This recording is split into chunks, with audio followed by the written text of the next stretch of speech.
Clone Trooper, you beat me to the stream. It says, behold, I have arrived. You may now quake in fear. Obscenity of my wallet. You're too kind, Clone Trooper. Thanks for being here with us tonight. I started the stream a couple minutes early so people could start joining in, and then I had to go use the little Dawi's room and get some water. Looks like I left my water, so hold on, I'm gonna go grab that.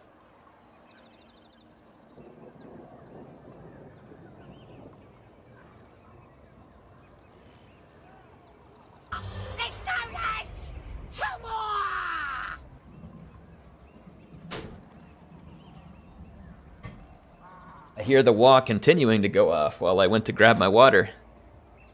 Fuzzy, thanks for the 5. He says, okay, Air, don't let me down. Have you ever been to Uruguay? I know this is a joke, but I'm trying to think of the punchline here.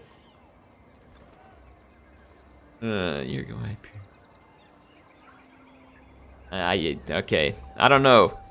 I don't know if I know this one. Legit jump scare moment. Wait a minute. Oh, because I came in full-on ugly mug into the camera. You all can hear me right, I'm assuming. Everybody hear me okay? I think I got the sound set up properly. Now he says, have I ever been to Paraguay? I don't know. I have to figure out why he's asking this. I'm assuming we got a good moment here. Alright, let's see. Let's see. All right, yeah, it looks like the sound's set up right. So, someone just confirm in the chat that you can hear me good. He says, all right, well, if you ever want to go, I know a guy. Oh, jeez. I love the lame jokes. And I love Clone Trooper, and I love Warner, and Mr. Squeezle, and Marcus, and Old Timer, Matthew, Philippe, Matt. Love you all. You are fantastic. All right, we can hear. All right, say you can hear me good. That's excellent. Glad you can hear me. I have to switch.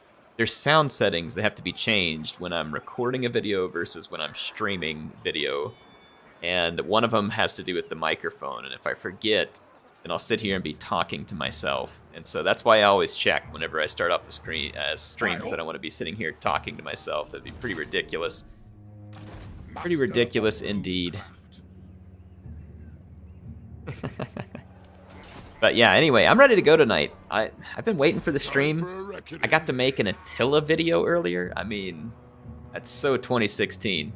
Which I'm sitting here trying to remember, like, the way things worked out. Let me get my good friend Google here to remind me of a few things.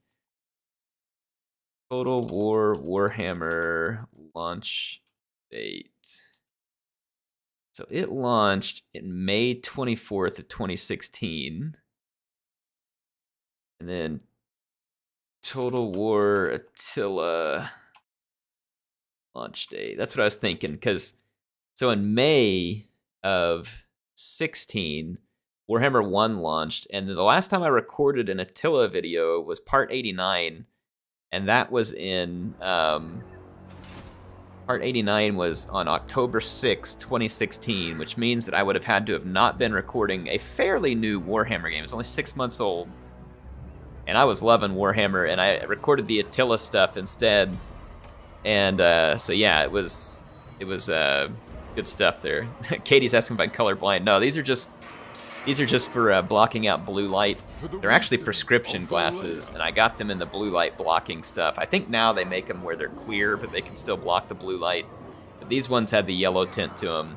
These help me a lot because I have to stare at screens all day. So whenever I take out my contacts, I wear these blue light blocking prescription glasses whenever I'm at home, and it just helps my eyes not get all twitchy and tired from staring at screens. Marcus says, are we colorblind? It's a bunch of guys. We're all colorblind. Well, I don't think I'm colorblind. I don't know. I guess I could be. The eye doctor hasn't told me I'm colorblind. The eye doctor is like the only doctor I like going to because he's the only one that doesn't stick me with needles. So I have a undue fear of needles for some reason. I think it was from when I was a kid or something, but it persists with me as an adult, and it stinks, you know, because in your life, you're going to get poked with plenty of needles by the doctor. So it's not a good rational fear for me to have. In fact, I need to go in and get some blood work done, just like on an annual checkup, and I've been avoiding it because I really don't want to do it. But I know it's not going to hurt me, but I still don't like it. I hate it. Sam Drew says, I feel like the eye doctor really sees me for me, you know? That's right, Sam. The eye doctor is the only one who really sees me for who I am. Yeah, the optometrist is always the best visit of the year because it's quick, painless, and I get more contacts or glasses if I need them, and that's it. You know, it's like you get to see better without having to go through any of that other pain that you do at a normal doctor. No dropping your pants, no coughing, no needles, no sitting back in a dentist chair. Now, don't get me wrong, the dentists aren't mean people, and I'm glad we have them, because it would be horrible to go through the tooth pains that we do if we don't have them. But, oof, man, those shots to the mouth in order to get dentist work done, they are brutal. Shots in the mouth are particularly brutal. That sucks when you will need to get booster number 3, 4, 5. Yeah, I got my vaccinations. I haven't gone in for a booster yet.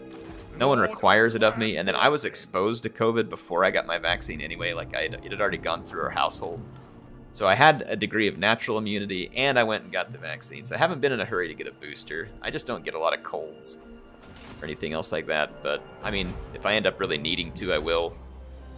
If you want to, that's great. Nothing wrong with it. But yeah, I haven't gone to do mine. Let's see. The only plague we have to worry about in this world, though, is Skaven plague, folks. And there'll be plenty of that. Let's see, Dawi Trooper Wheeler is here. My anger burns bright. What doctors do you go to where you have to drop your pants and cough? Maybe time to change clinics. That's when they're checking, like when you're getting a physical, they have to check you for a hernia.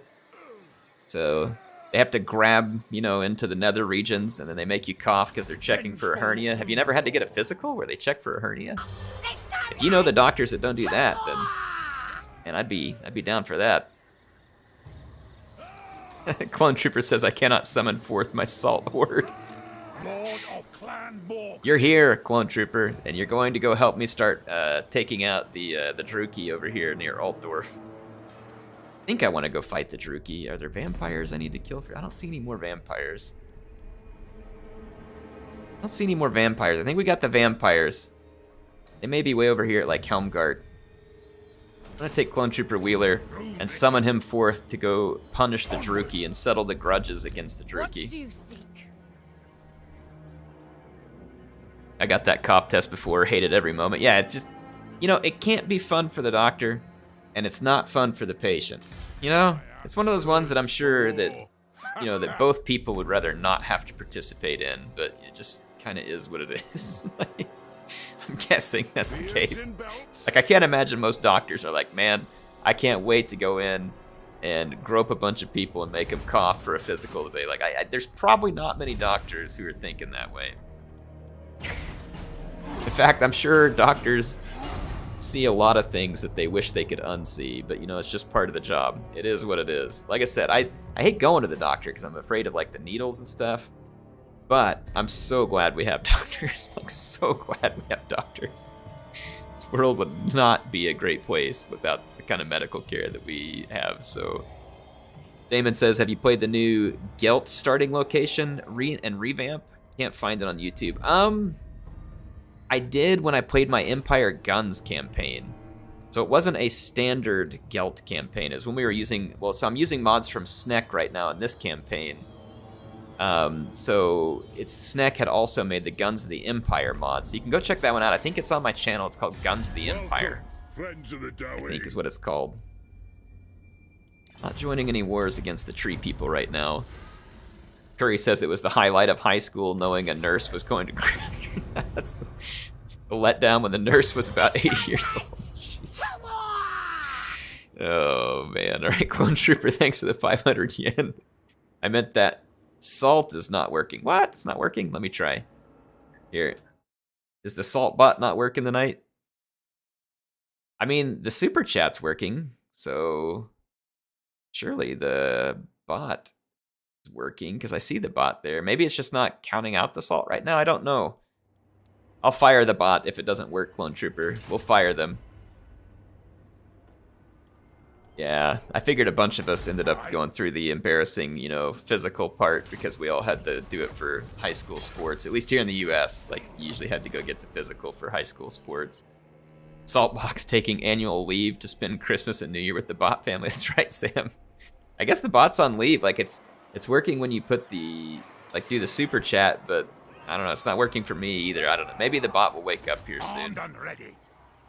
I'm not sure what's going on, Clone Trooper.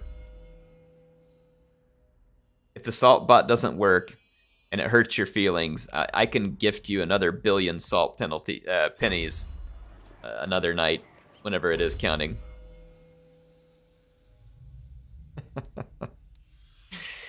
Oh man, good stuff. Good stuff. Yeah, see, James gave us an explanation of what they're actually doing here. So there you go. I'm not going to read it out loud because it's too much, but if y'all want the explanation of what we called the nut grabbing during the, what do you call it, the physical, he gave you the actual explanation. They're checking for a hernia, essentially. Super chat bot took early leave in order to get penalty rates in the Christmas break. They're saving up for the trip to the Bahamas. That's right. Didn't miss much, Daniel. Didn't miss much. We're just getting started, so came at a good time. He came at a good time. It takes away armor, but then we get stock and extra speed. That's pretty cool, actually. Let's do that, because they're already high armor. Curry says, Air, when are you hoping to get a hold of Warhammer 3? Well, I'd like it right now.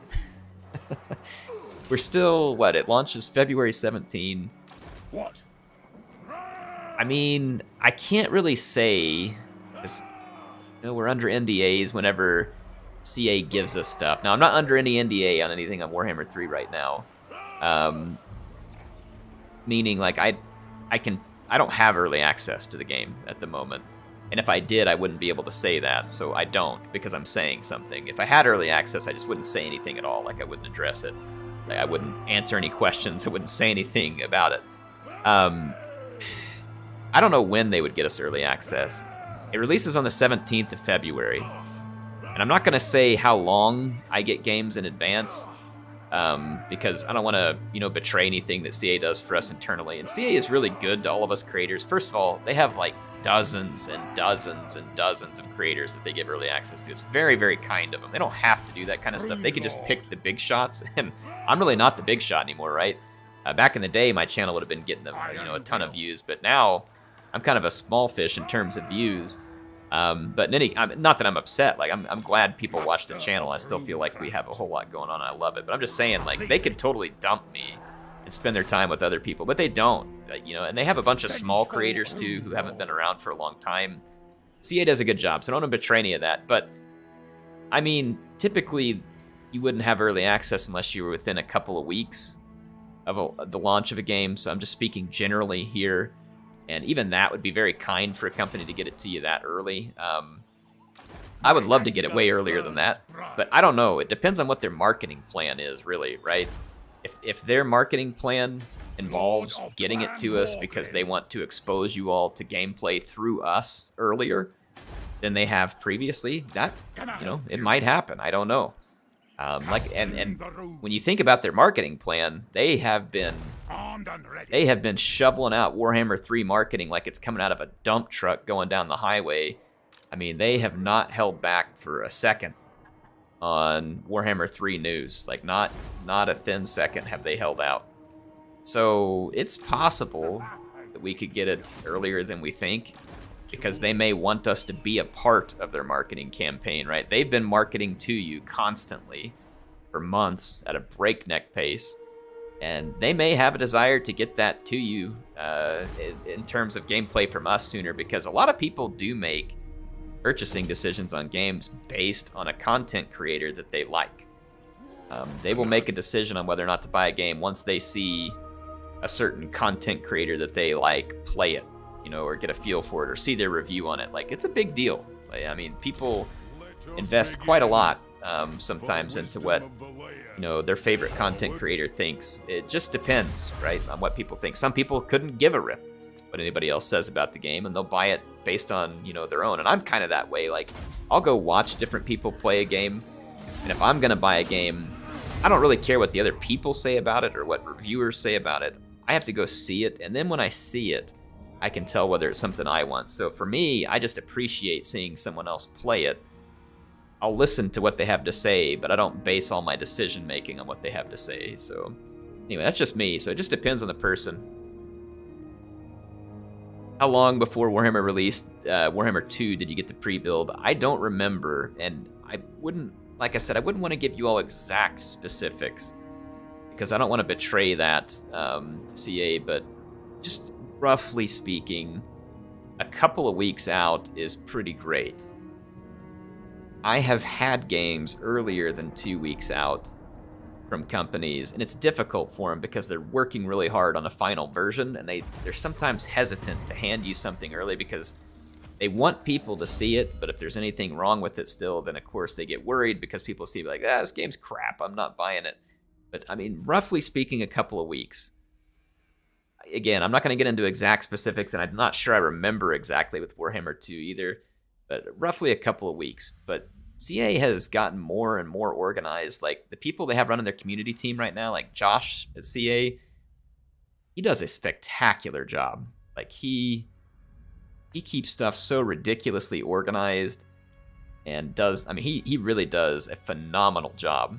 And so they just get better and better in terms of getting us access and letting us know when they're going to get us access and, how far ahead of time we know. So again, I'm not going to get into a ton of specifics because I don't want to betray anything to them. Roughly 2 weeks is what I would consider to be great if I got the game that early.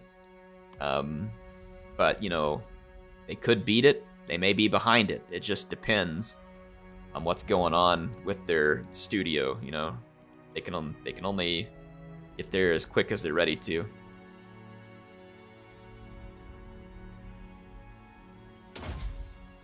But anyway, hopefully that gives you all some idea.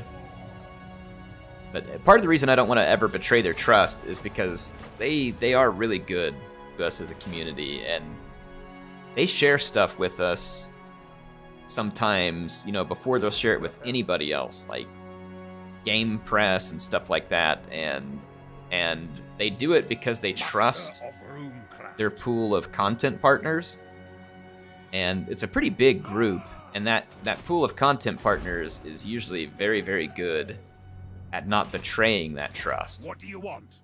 And so I want to make sure that even though they haven't ever said anything to me, right, about like, well, don't you ever tell people how early you get they've never said that. I'm just being extra careful, being extra cautious, because they do treat us very, very good. I've dealt with a few different game companies, and none of them have been bad. But I mean, Creative Assembly definitely puts the most effort into not only working with their content partners, but taking feedback from the content partners. I know there's a few people who were frustrated with them in the past, like Prince of Macedon. I mean, his story was a little bit weird, like the way that happened. I don't know why it happened that way. To be fair, most of those people have switched and have gone now. People that he was frustrated with, for instance. And but I mean, they do a good job. I mean, no one's perfect, but I feel like they do a good job. And what's really cool though too is they continuously tell us, hey, you will never get kicked out of our content program for criticizing a product or criticizing a game. And they make sure and tell us that. I think the only thing they ask is that if we are going to be critical, they ask us to not attack people on their team personally, which that makes sense. Like, don't go after people on their team personally. I don't know if they would ban you for something like that, but they ask you not to do that. Also, obviously, you can't break an NDA to do that kind of stuff. I mean, it is a legal agreement, and legal agreements need to be binding as such, right? For the protection of their IP and other stuff like that. But they're very good about making sure that they're very plain. Like, whenever they give you stuff, they're like, hey, you can write reviews, and you can be critical. You don't have to worry about it. And in fact, they set up this really cool system for us in the community where they work with this. It's like a Discord And you can give them feedback. Like, so for instance, when they do hand us early access to a game, they start handing it to us, and then they start a thread, and we can start feeding them feedback, and they've been working on improving that because, you know, you can usually get some good ideas from the community, and it's really good to see them listening to that. And they'll take the feedback and they'll start working on it. You can criticize stuff, and you can tell them, like, hey, I don't like this. Like, why does it work this way? I don't understand, you know, or you can go in and ask them questions to help your community, right? You can say, hey, how does this new mechanic function exactly in these situations? And they'll answer it all, and they'll help you. So they put a lot of effort into it. And I think it's great. And it's honestly probably part of the reason why Total War games, like I was playing Attila earlier today. Holy crap, Total War's come a long way since Attila. Attila had some really cool ideas, don't get me wrong. It was set in a cool time period. It had a lot of neat advancements that made it better in Rome 2, and in some ways, like, it had a politics system, which at the time Rome 2 did not. It had a more, you know, detailed building system. It had, you know, fertility levels and climate, and religion played a lot more of a role. They made a lot of changes. And Attila did a lot of really great things, like the siege progression was really cool. How when you would siege a settlement and then attack it after like 2 years of sieging, it would be all run down and on fire and, you know, a big mess. Represent the siege. So I mean, they did a lot of good things, but like Attila, in terms of performance and a lot of other things, was a hot puddle of diarrhea compared to modern Total War. Like it has gotten so much better. And Attila was fine when we played it, right? Like, it had some issues with its performance being kind of not so great and stuff like that, but I mean, they've come a long ways, and I think it's because Creative Assembly is getting pretty good at reading the room from the community, but not only that, then knowing, okay, what feedback do you take from the community and implement, and what do you not take from them? You know, because sometimes people might be screaming loud, and it's something that really doesn't need to be fixed, and sometimes it does need to be fixed. So I feel like that they've done a good job at kind of gauging how to get feedback, and, you know, hopefully they'll continue to get better. A lot of game companies just really hurt their reputation for no good reason by not interacting well with their community, and I really don't want that to be Creative Assembly. I hope they just get better, right? I just want them to do better all the time. Anyway, there we go. Long roll. If you have reasons why you think Creative Assembly is bad or you're angry at them, that's fine, right? Again, I'm not defending them saying that they're perfect or something. I'm just saying that they do a great job when we work with them, and I'm pretty impressed overall. And I feel like that they've spent a lot of time improving themselves over the year, and I appreciate the improvements that they've made and then the improvements that they've been putting into their games. I feel like DLC has gotten a lot better over the years too. Like, we kind of just used to get these little mini campaign maps and a few units. And now look what happens when you get a DLC, man. You get the legendary lords, like 2 legendary lords, units, all new campaign mechanics. They usually have been like putting in new, they'll go through and improve the Mortal Empires map at the same time, throw in a free LC. Like, I mean, they've done a lot of work on making the DLCs a whole lot better, in my opinion, too. I think it's an improvement. You don't have to agree, but I think it's an improvement. The dwarfs need me.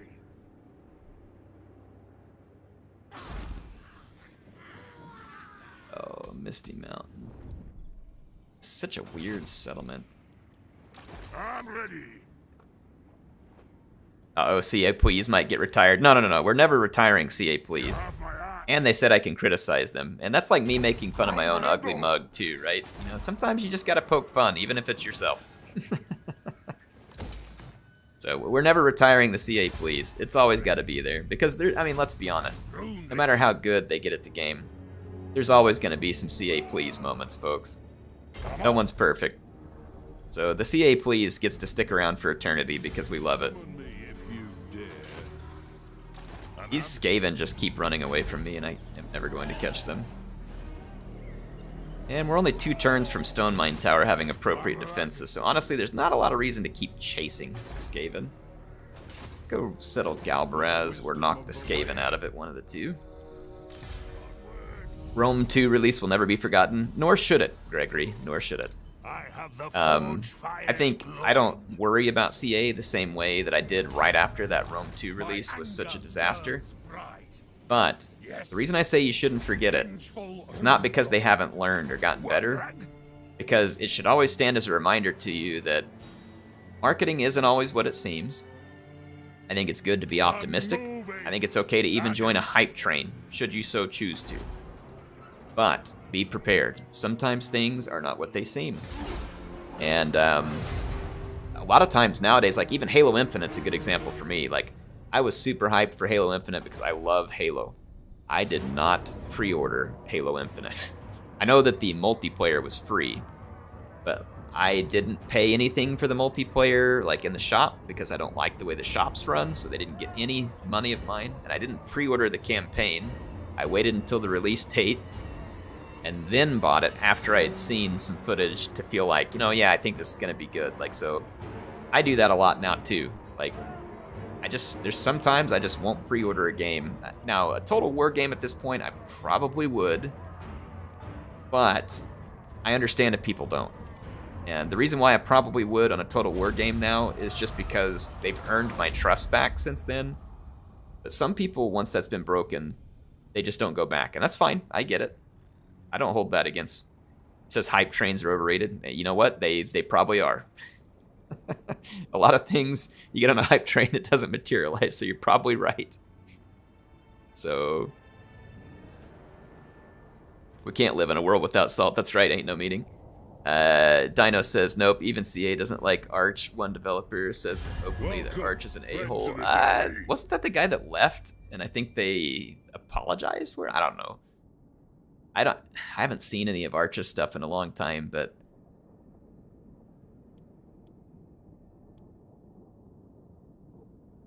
let's see...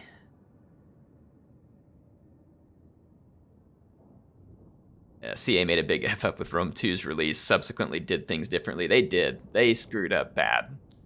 Rome 2's release was an epic failure on a title where you could not afford an epic failure. Rome 2 had so much expectation behind it. Sounds like we're getting off track. Maybe. We'll try not to get off track, but... we started talking about CA because of different things, and here we are. Yeah, Rome 2's launch was an epic fail. Unfortunately, I hate that it was, even to this day. But to be fair, even though Rome 2 is still got some things I don't like, I have to admit, like after playing Attila and playing Rome 2 recently, I mean, Rome 2 is pretty great compared to Attila right now. Like, absolutely, like Rome 2 is better. In better shape than Attila by a long shot. Lord of Clan Morgan. Daniel says, I like the fact that Warhammer 3's release date got pushed back. It shows me the CA doesn't want to repeat the Rome 2 issues. I agree. And quite frankly, as much as it would disappoint me, if for some reason they don't feel ready still, I would hope they push it back again. And again, I can use a good recent example, Halo Infinite, a game I like quite a bit. The multiplayer was not ready to launch. They didn't have a good store system. Their progression system was crap. They didn't have enough playlists ready. They didn't have enough content ready for the multiplayer launch. They shouldn't have launched it. A lot of people say, well, it's free, it doesn't matter. It does matter. I know this new game is free, but the old games were not, and people have expectations, you know, when a Halo game launches. And it wasn't even there. Like, the most basic of stuff wasn't there. They should not have launched that. And I know Halo Infinite was already delayed, and it's fine. Halo Infinite campaign, it's pretty fun. Feels like there should be a little bit more to it still. I would have been fine with them delaying Halo Infinite for another year and just polishing the crap out of it. And when you do release it, have it be epic. Like, have it be epic. Do a couple more betas. Get some more information from people. Get feedback.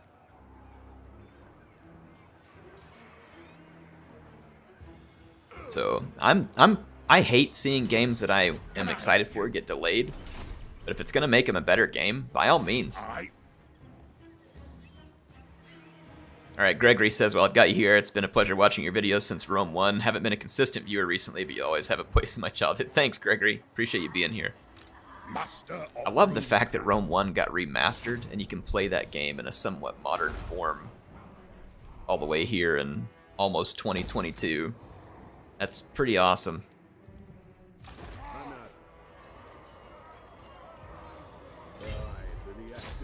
get up here and see if we can beat back Chaos. Laz says, I remember the first day of Rome 2 release, Air had to go to some work thing, you escaped all the rage. Yeah, I did. Like, back in the day, it was a guarantee. Like, if CA was going to release something, it was an absolute guarantee. I'm going to auto-resolve this because the Hell Cannons will probably do less damage to me in the auto-resolve than they would in the actual battle. It was an absolute guarantee. If CA was going to release a new game, then I was going to have a work trip and be gone for like 2 weeks right at launch time. It was like the inevitable. I don't really... We should attack these guys now because I have that Brightstone mine here, and I would lose a ton of money if they managed to raise this settlement in the intervening time. Let's put the AI or the reinforcing army under AI control, and then I'll control my own and wreck these guys.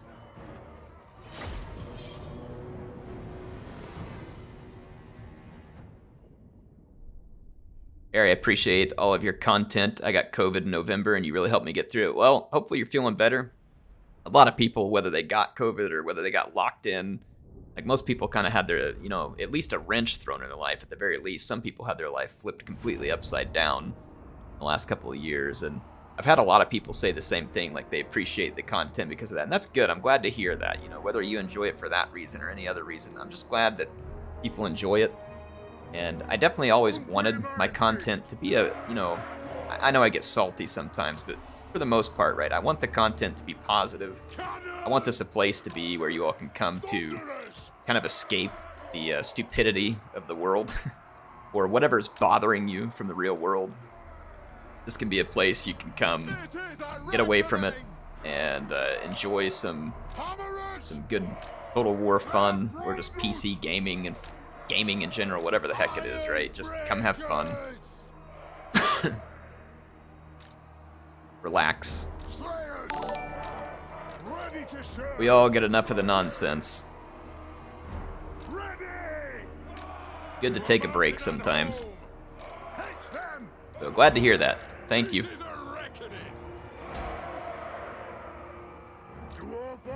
We got Ungram. Ungram, I'm going to stand him across from that giant because he'll be pretty handy against that. Put my Thane kind of right here towards the center.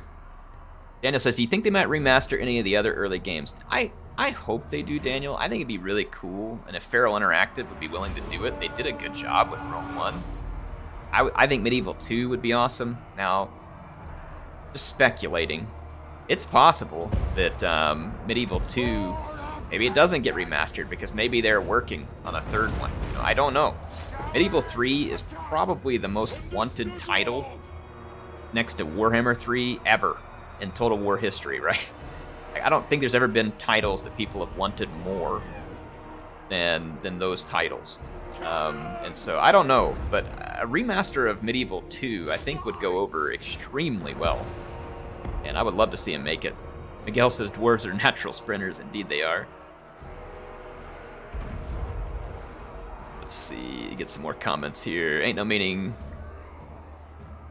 It says Rona totally changed my life and forced a lot of changes, but in the end it's better. No longer paying CA taxes. Oh, ended up probably leaving your state. Yeah, a lot of people probably ended up moving, changing things.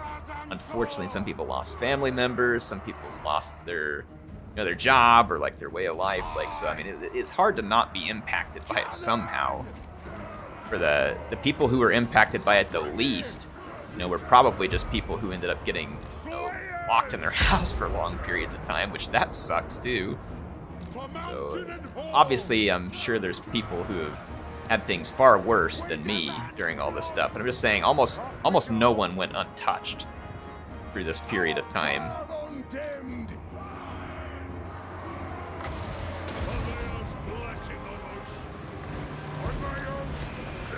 It's just, you know, been a mess all around the world.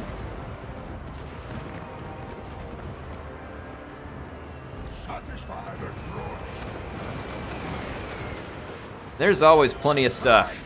They'll give you opportunities, you know, to get angry and torn apart at each other, or just be frustrated, you know, with things going on in the world, all that kind of stuff. There's always plenty of time for that. So like I said, I'm always hoping my videos are kind of a getaway for people, right? hopefully they're a getaway.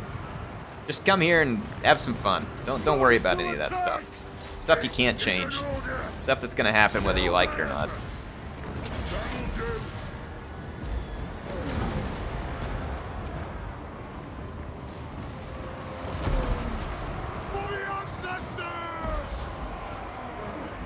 Alright. Oh man, my cannon went forward. Drop it, drop it, drop it, run back. I didn't have my cannon on defensive. What a screw up. What a screw up. Folks, make sure you put your artillery on defensive mode. Don't be like Air. Don't be like Air. Put these iron breakers out. Turn these guys. Managed to save my cannons though, which is fortunate.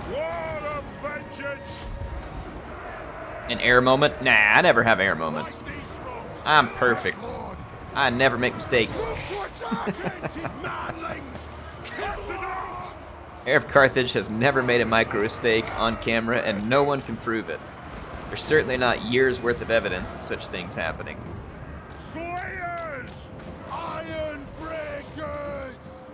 Miguel says I like Nurgle on tabletop. Man, you know what? I keep hoping, you know, since they're kind of, you know, rebooting the old world, Games Workshop, I keep hoping that they'll, you know, maybe remake some miniatures. And Great Book of Grudges put a tweet out about it today saying how there was like this old box where it was like dwarves versus greenskins. He's like, man, he's saying if Games Workshop ever reprinted this stuff, like people would buy the crap out of it. And I'm like, I don't disagree. Like, there's a lot there. I don't know how many people there are like me, but I never got to play the tabletop back then. I didn't even know what Warhammer was back when Warhammer Fantasy Battles were still a thing, like before Age of Sigmar. And so I didn't even know what it was, so much less could I buy it or get into it. And it'd be awesome, like for instance, first of all, if they go make tabletop armies for like Kislev and Cathay, but then how cool would it be if they go reprint maybe some of their favorite Warhammer Fantasy Battle boxes and stuff from back in the day? That'd be awesome. I totally agree with Book of Grudges on that one. I wish that they would remake some of those. That'd be fantastic. New law, just blame Nurgle. Yeah, just blame Nurgle for everything. Blame Nurgle for everything. That's a pretty good plan. Or if anything changes, you can always just blame Tzeentch, you know, Lord of Change. But hey, whatever. Alright, so we dumpstered that army. Saved Mount Gunbad, which that sent our income back up quite a bit, and that's good. We needed it. Warhammer Online was my hook. I loved that game for PvP. I never played that one or saw it, but I can imagine a big MMO Warhammer game would probably make a lot of money. I mean, look at World of Warcraft, for goodness sakes. Not the exact same thing, but you know, enough similarities that one could understand. Iron Will, we can get to Lightning Strike here soon with Ungram. Rodalis says, just because I'm super curious, I'll repeat my question. What is your ideal historical Total War? Probably Rome, like the Roman time period for me. And that's probably part of the reason why I enjoyed Rome 2 so much, even though it was such a junk heap when it launched. And it's probably why I enjoy it so much still, like even though, again, it still has some problems. It's not a perfect game. It's quite a good game, and I think it's just that time period. The different units, the different factions, the epic struggle between Rome and Carthage, you know, the Alexandrian Empire, you know, that came before that. Greeks, the phalanxes, the Roman legions, their cool armor, shields, like, that time period is just... It just does it for me. I like it a lot. And I think that's my ideal one. Like if they turn around and said they're gonna make a Rome 3 tomorrow, I'm here for it. Like I'm here for it. Now that said, if I had to pick like a runner-up that isn't something Rome related, it would definitely be Empire. I think Empire would be the ideal historical Total War if you made... Once you've seen Mortal Empires now, and we've seen how big a Total War campaign map can be, and how many factions there can be, and how much diversity there can be, I would love to see a full world map Empire 2. Like, so those would be, in my opinion, the two ideals. Now, there's a ton of people out there whose ideal Total War is obviously going to be medieval. And so I think there's a lot of people clamoring for Medieval 3. I think CA would have people screaming, "Shut up and take my money," if they, you know, just released a Medieval 3.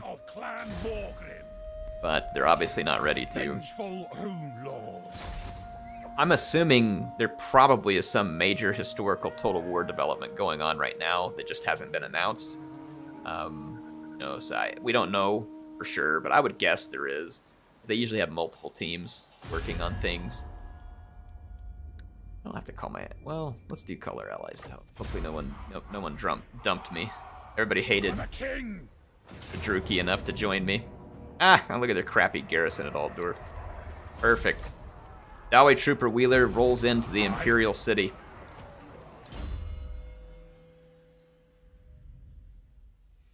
Yeah, Rome to me is like the perfect time period. It's just great. And I feel like if they took some of the lessons we've learned, like improving the frame rate performance like they did in Troy, bringing that and making it better, getting the faction diversity like we have in Warhammer and continuing from there, and then taking all of the diplomacy improvements and stuff and all the UI improvements and stuff, if they poured that into like a Rome 3 where the map went all the way from, let's say, what we currently saw in Rome 2, but maybe even a little further east, so that it included like those portions of India that Alexander went into, and then ideally, you know, you release the game, you have the base game, you add factions to it maybe over time, maybe even expand the map, right? Kind of like they did with Warhammer 1, 2, 3, I don't know, however they want to do it. And then they could put in like campaign expansions where, you know, it was the stuff like, you know, Caesar, like where they did Caesar in Gaul, maybe it's the Caesar's Britannia campaign, Alexander expansion, you know, barbarian invasion like they did. I mean, they could do so much cool stuff with it. It's really neat. It's good stuff. I think it'd be pretty awesome to see them revisit that, but I don't expect it to happen anytime soon, like not anywhere near soon, because Rome 2 is still played a lot, and even up until not that long ago, they made some new content for it and released it. So I don't think they have any plans on replacing Total War Rome 2 anytime soon. I think that Medieval 3 obviously deserves to come before we would ever see a Rome 3. People who are into the medieval stuff have had to wait way longer at that point. What do you want? Anybody would have had to for a third entry of Rome. Anyway, that's just my thoughts on it.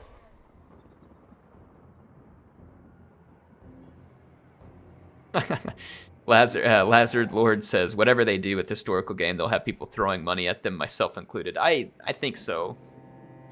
I think here's a good way to explain it, is what I'm thinking. Look at Age of Empires 3 and Age of Empires 4.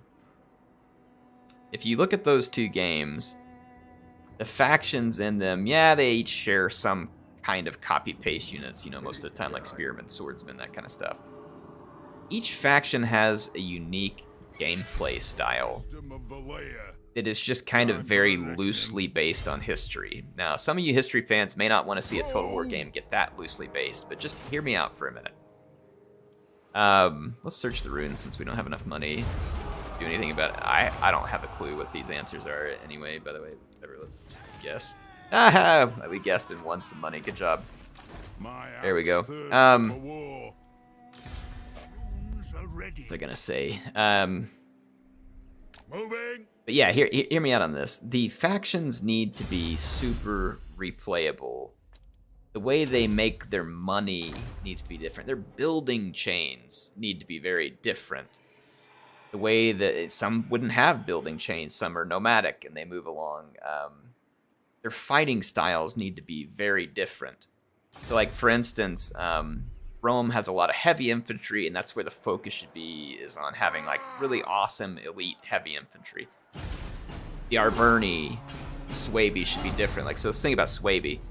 Maybe they don't have as much heavy infantry, but they have really awesome niche light infantry that's great at hiding in the woods, great at outflanking, you know, like they get really big penalties when outflanking. And we're seeing that now in Warhammer 3 and in Troy. Units get specific outflanking bonuses. And light units move really good through mud and forest, and they're way faster than the heavy infantry. And it's like, CA has all these building blocks in place. And if they pull it together in an epic historical Total War title like Medieval 3, like a Rome 3, or whatever it is, right? If they pull it all together, it is gonna be awesome.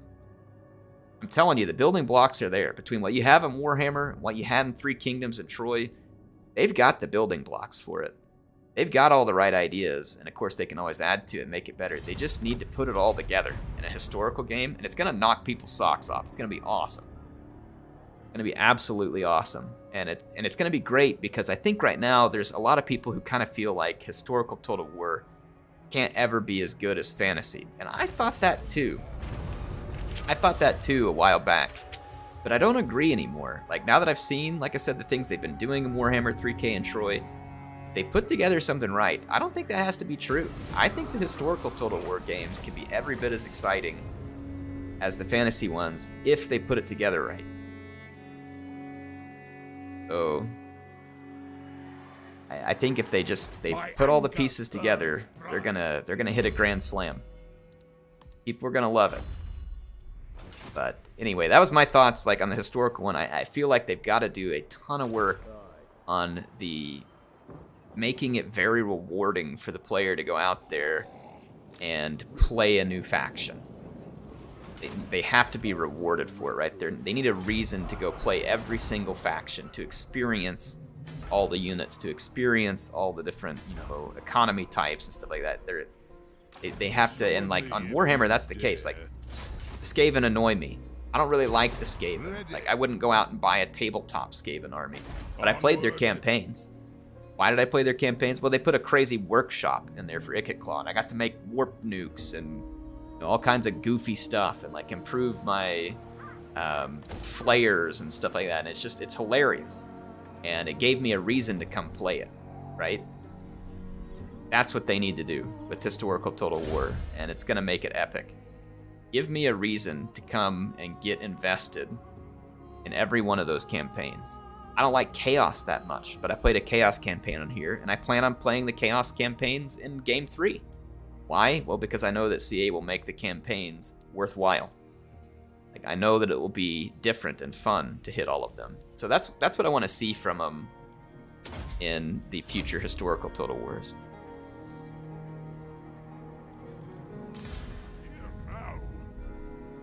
Fearless and unbreakable.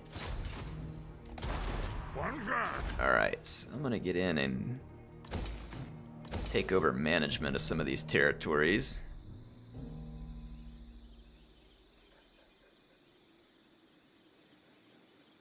Let's see, Philip says, I prefer the historical over fantasy. Total War is concerned. I agree that every faction in the game should be playable. My dream would be to settle as the Huns. Yeah. Plus, the modding makes it to where you can replay the Total War games a lot too. Mods add a ton to Total War game. Hopefully, CA continues to support the mod community.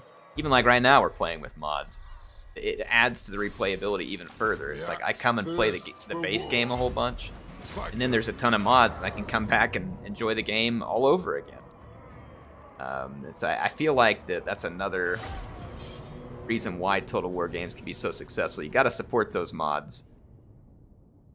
I mean, look at all the people out there playing Rome 2 still. I think it launched like 9 years ago or something, almost 10. They're still playing Rome 2 because of mods. Some people even in the base game.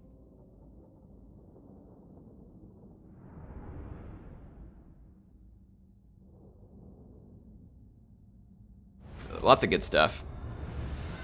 Oh, here we go, folks. Fuzzy's got another joke for us.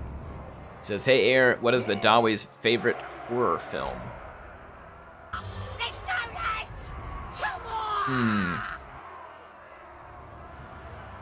Is there like a horror film out there that has like tall in the title?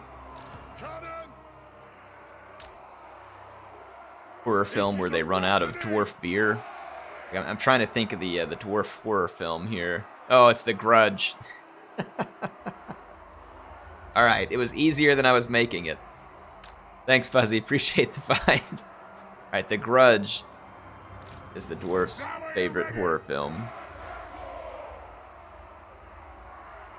Let's see. Blood and Steel says, I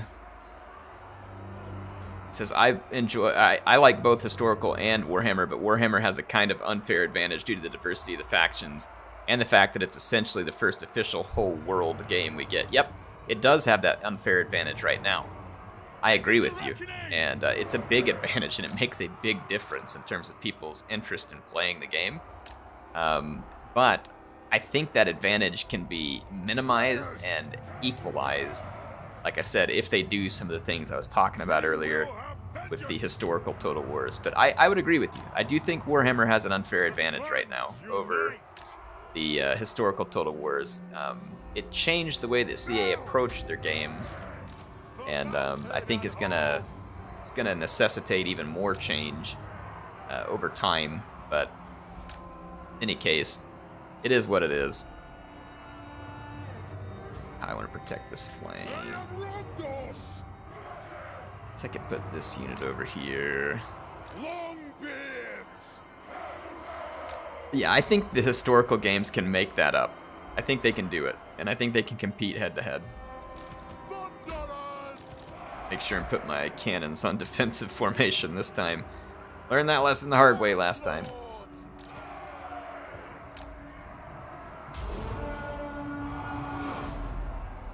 Aren't they doing a Three Kingdom trilogy? I don't know if they're doing a trilogy, Miguel. They have said they are working on another title that is set in Three Kingdoms.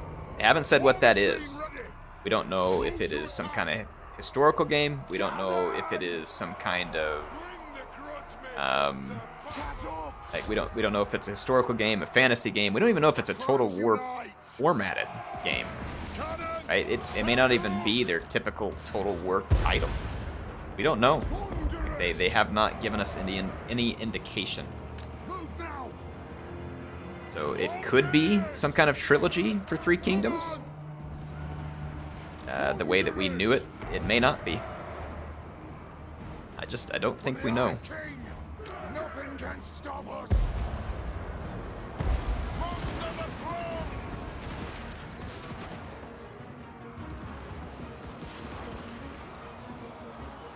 I've got reinforcements back here.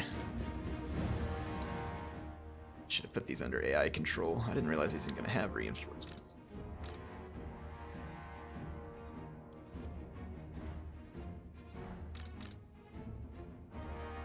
Our thunder set up to shoot.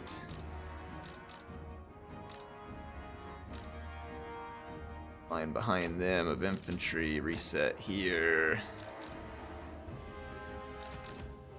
Set up our core. There isn't a third line.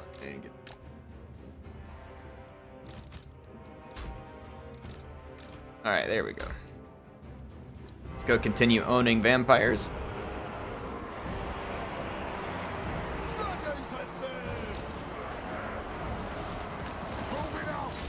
Out here and attack these Black Knights. Shoot these guys up. We killed off that cavalry unit up there, and now let's get my Bugmans and mow down some Vargulf. Vampires just gotta try and be patient, stick with them, bring down the key monsters and the leaders so that they can't cause you damage or interrupt your missile fire. I can't imagine how 40k could even work as a Total War. Oh, I could. I don't know a ton about 40k, but I could imagine it working as a Total War. Again, they just have to be willing to change their idea of exactly how a Total War game works. You could still keep most of the format of a Total War game, just adjust it some. But I hope that Creative Assembly continues to get creative, for lack of better, or lack of more diverse terms to say it. But yeah, I hope they continue to get creative and do it better. I think they could. I think they could do a lot of things. Like a lot of people have always said, oh, I want a World War I or a World War II Total War game. Yeah, probably not exactly as we play Total War right now would either of those work, but why can't Creative Assembly go make a Total War game, set in those time periods, but You know, you just change the way the game works a little bit for that time period, but it's still a total war game. It's war on a grand scale, right? And over a campaign map with real-time battles, they could do it. They just have to change the way that the game works a little. Maybe they don't want to call it Total War to dilute the messaging with it, whatever, but they can do it. And Creative Assembly has made other real-time strategy games like Halo Wars 2. Halo Wars 2 is an excellent real-time strategy game. Tons of fun. Very well made. They can do it. They have the capability. Moving. Let us And hopefully they're not closed-minded to those type of ideas. I know it's safer to stick to what they know, but hopefully they're open-minded.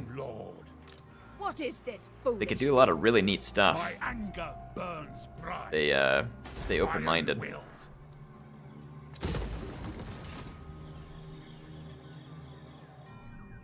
Yeah, 40K is a lot different, right? And it is a lot different. I think they could. I think they could do a cool 40K game.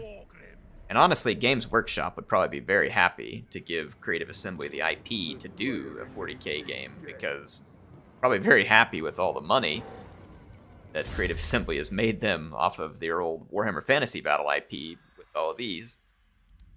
I would not be shocked if a 40K game became a thing at some point. It wouldn't look exactly like, you know, a Total War game does right now, per se, like in terms of like big units lining up, squaring off. Maybe not, maybe so, I don't know. But they could do it. Miguel says there's so much more untapped potential with the historical titles yet. I agree, there is. They do have a ton of untapped potential in the historical games, and I wouldn't have seen it a couple of years ago, but I do now. Like I said, based on things I've seen them doing with Warhammer, 3K, and then Troy, oh yeah, they've got a lot of untapped potential they could hit in historical games. I think a ton of it.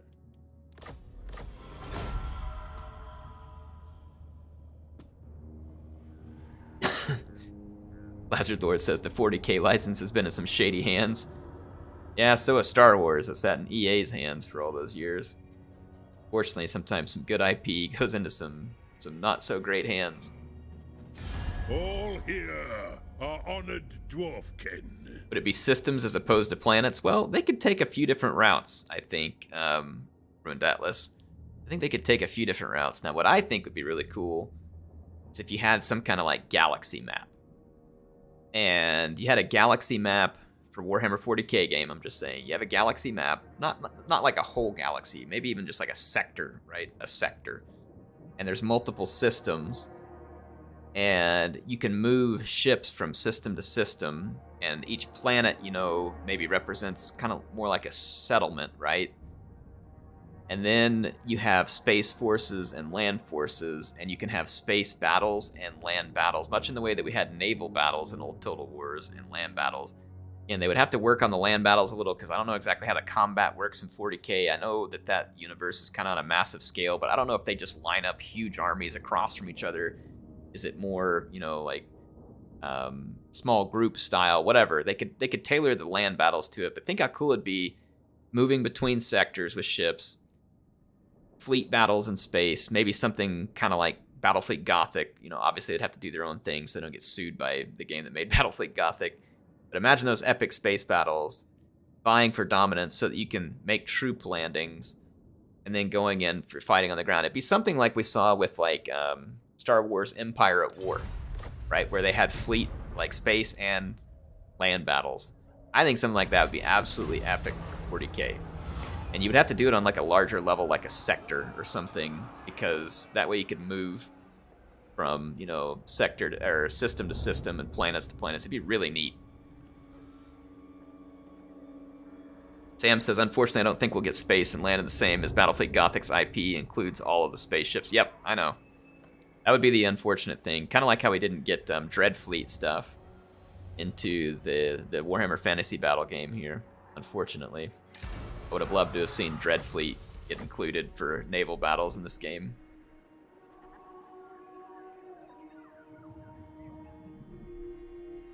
So yeah, again, I don't know enough about 40K to know exactly what options they have. I'm just saying I think they have option. I think they could flex to make something work. I know that what I played, for instance, like I'm not interested in the 40k stuff at all, like in terms of buying miniatures or playing the tabletop version of it. I haven't even played a lot of their games, but I played Battlefleet Gothic 1 and 2 on the PC. Holy crap, those fleet battles were awesome. Like, the spaceships were cool and stuff like that, so it would be awesome to see it get visited My anger burns by Creative bright. Assembly.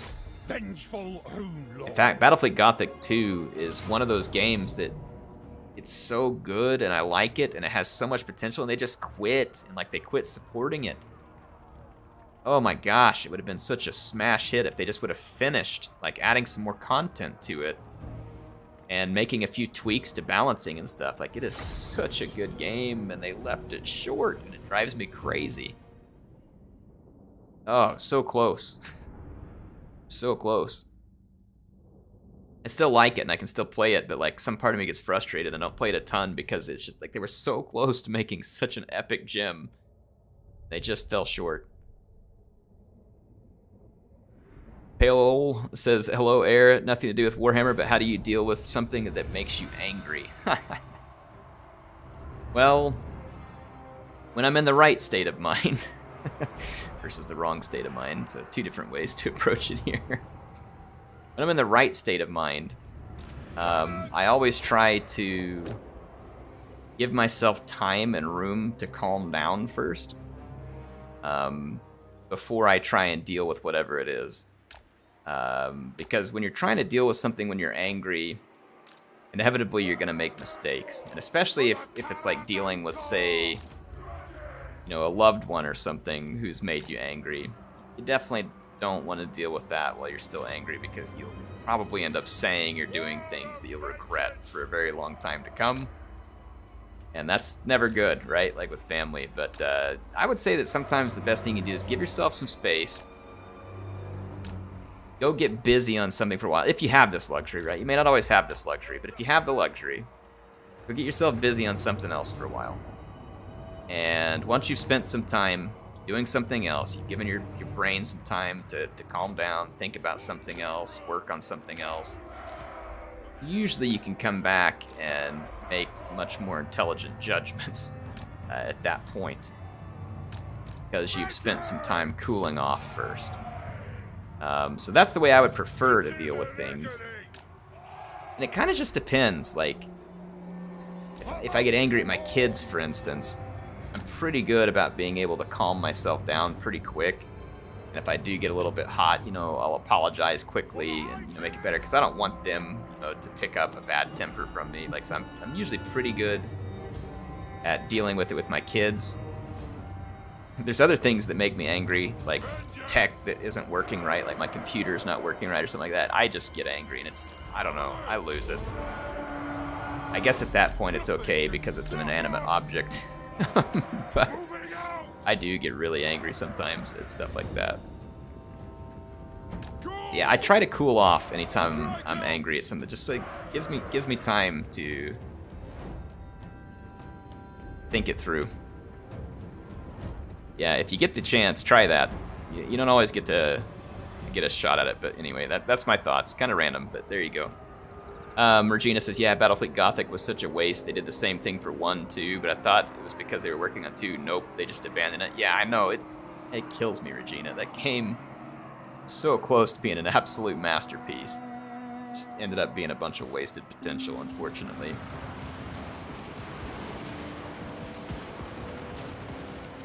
It's still a fun game, but I mean, they definitely blew it.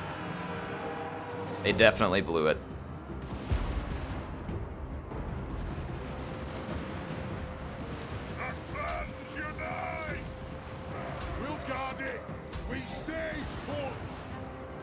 Okay, there's not a lot of large targets on the battlefield.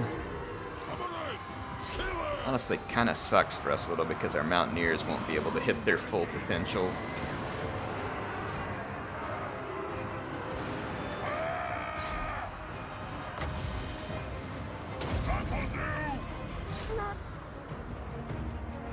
But our Iron Thunderers have done tremendous damage and ought to be pretty competent in melee against most of the Drugi.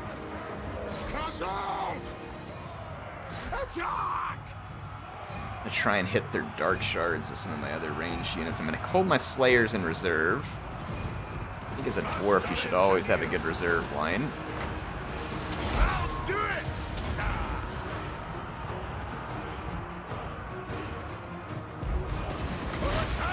Dishing out extra ammunition. Attack! No fussing about! There we go, deleted a bunch of them. We're getting some damage done there, so that'll work. Oh, we got outflanked by Witch Elves. Let's protect our cannons. Nice outflanking move there by the Druki. Don't like to admit it, but it's well done. At this point with the dwarves, we kind of just have to sit here and wait it out while we slog our way through here. Position this unit a little bit. Oh, they berserked my Slayers. Oh well.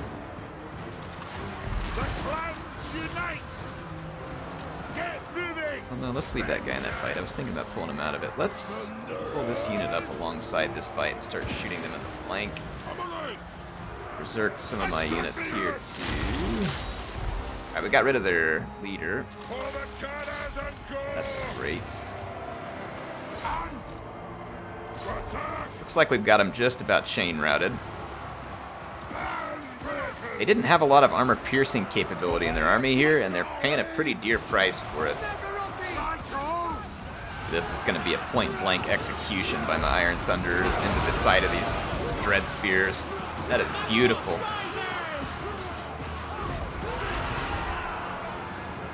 Absolutely beautiful. Dawi Thunder. That's right, Arthur. Ruined Atlas said, should we tell Air about the Tyranids? I don't know much about the Tyranids. I've only heard a little bit. And, of course, they invaded my Battlefleet Gothic campaign. And I hate them. The only way I like my Tyranids is when they're being destroyed by a whole bunch of plasma macro cannons and a lot of Nova cannons. Like, that's how I prefer my Tyranids, is exploding. Love how the Dark Eldar play in Battlefleet Gothic. I know, Sam. Like the Dark, like the Drukhari, I think is what they were called. They were so much fun to play in Battlefleet Gothic, and then they don't even have a campaign. Like you can only play them in multiplayer, and they have a very limited fleet. Like they never fleshed out their fleet like they did some of the other factions. Would have been so much fun, like all that hit and run tactics. All of the Eldari in that game, and they didn't flesh them out. Such a waste. Like such a unique faction would have had a really unique feel to it. They blew it. So frustrating.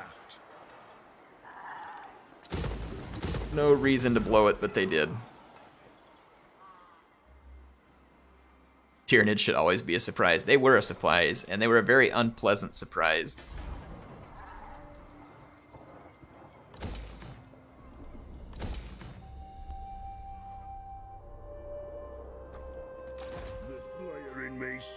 Yeah, the best Tyranid is a dead Tyranid. Alright, there's the other Chaos Army. We gotta hunt them down. I think that's the last stack that came through. But you play Space Marine 2. I'll probably try it. I mean, a whole bunch of people on my channel have been excited for it. I honestly don't even really know what it is. But I've seen a ton of excitement out of it from a bunch of the folks in my Discord community. I've seen comments about it. I'll probably try it. I mean, at this point, I'm open to Warhammer games. I really like Vermintide 2, and I've enjoyed Total War Warhammer. I really like Battlefleet Gothic, so Warhammer games are something I would have never been interested in back in the day because I didn't know what they were or what they were about. But now, I tend to take a look at them and look closer, because even though like I'm not like some kind of rabid, long-time tabletop player and fan and all that stuff, like I like it. They're fun. They're a lot of fun.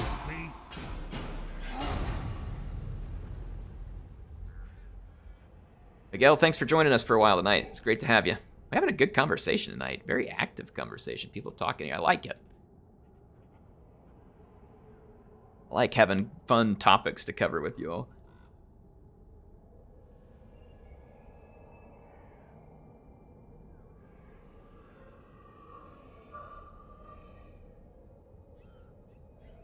Alright, let's see what we get. Okay, so we picked up these guys in an interception. It says we're going to do bad, but I know that is false. So let's fight. Yeah, it's Battlefleet Gothic 2. Yeah, it's just, yeah, it still makes me sick. Like, just not going to say it was such a good game and they just left it. Don't do that. Do so. Thanks for joining us tonight. What other games y'all looking forward to in 2022? Other than Warhammer 3, there is a game that I am most excited for in 2022. I don't know if you all can guess it or not. It's probably not what most of you would think. There is a game that I have been waiting for a good long time. It's finally going to make its presence felt, and I am, oh man, am I excited. They even take off work for it. I don't do that kind of thing very often, if ever. Yeah, I am super pumped for this one. Cannon! It is a reckoning! They have Kerbal Space Program, no. Someone's got it. Marcus already got it. Yeah, it's Breath of the Wild 2. Legend of Zelda Breath of the Wild Part 2, the sequel. Breath of the Wild is... I mean, listen, I love Total War games. I do. Hasn't changed anything. But if I had, if someone told me, like, you have to pick an absolute favorite game of all time, it's definitely Legend of Zelda Breath of the Wild. I love all the old Zelda games, too. I've always loved the Zelda games because the first time I played one was when I was probably, like, 5 years old, when I had an NES. I was terrible at it, but it fascinated me. And so they've always had kind of a special place in my heart. And I just could not get enough of it when they switched it over to that open world campaign. It's like it just fit like a glove. It was awesome. Absolutely awesome.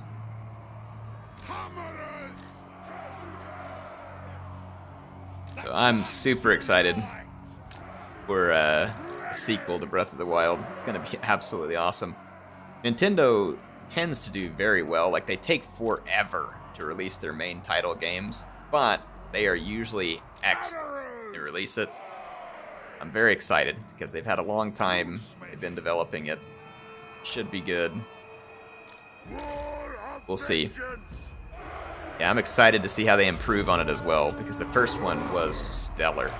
I could think of a few things that I think would be neat to add to it, but I'm just gonna wait and see what they do. I'm not gonna get myself too pumped on like what they have to do or won't do, but I think that they could make it even better. Horizon Zero Dawn. I've not played Horizon Zero Dawn, though. I've heard a lot of people that like it. And Kerbal Space Program, I never played it, but I saw some hilarious videos on Kerbal Space Program, so I can understand people liking that.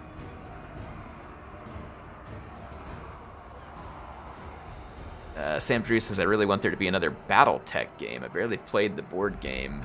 The Hairbrain game was super fun. Huh, Battletech. I'm not familiar with that one. Angry Jenkins says, born in 80 and never played a Zelda game. What's wrong with me? Hey, not everybody gets around to it.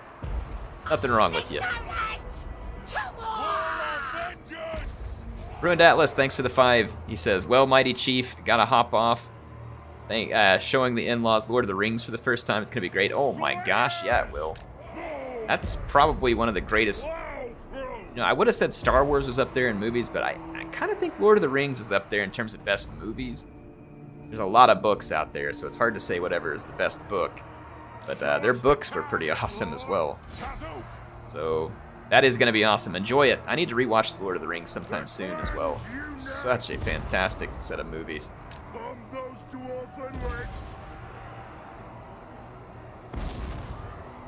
Yeah, have a good night, Ruined Atlas. Thanks for being here with us.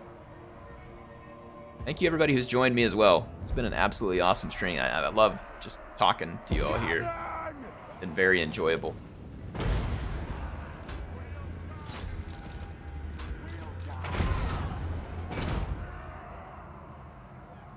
I'm gonna have to move forward, because I need to engage the Hell Cannon.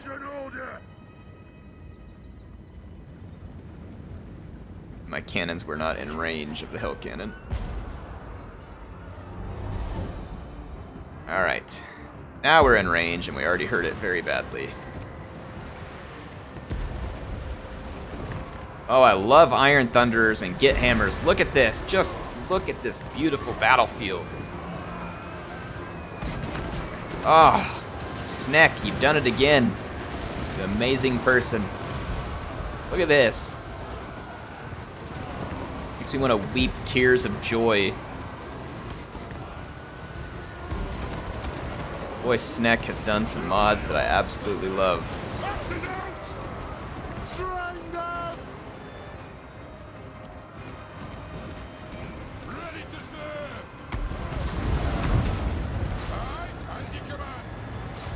I'm gonna cross attack with some of those units. My Iron Thunders are kind of standing their ground, getting ready. Let's take Ungrim into combat. Excellent. Alright, we took out the Hell Cannon. I've got my Get Hammers cross-firing. I've got my Iron Breakers like pumping satchel charges in from the second line. Oh yeah, it's looking beautiful. What a beautiful battle. Come together, lads. For the ancestors. Let's pull this Iron Thunder back and give them a bit of a break. They're getting a little bit beat down. I like having the Iron Breakers in the reserve line here because they can help replace the Iron Thunders after they throw their satchel charges. Give them a little bit of replacement reinforcement, give them a rest, let them pull back and shoot at larger targets like the giant stuff. Speaking of shooting at the giant, let's do that. Look at these Get Hammer torpedoes just melting like when you do that cross flank shot there. Absolutely melt those flanks. Go in there and help those Iron Thunders again. And let's see how our cannon's working right now. Let's target their lord with the cannons. See, it said we were going to lose this battle. Yeah, nice call. Nice call. Can we clone Killscribe so we can count all the kills across every single one of your total? He is counting the kills on this one. It's in my Discord, I believe. So I do believe Killscribe is keeping track of these. It's been a little bit hard for him to keep up, but he is counting these. I'm pretty certain.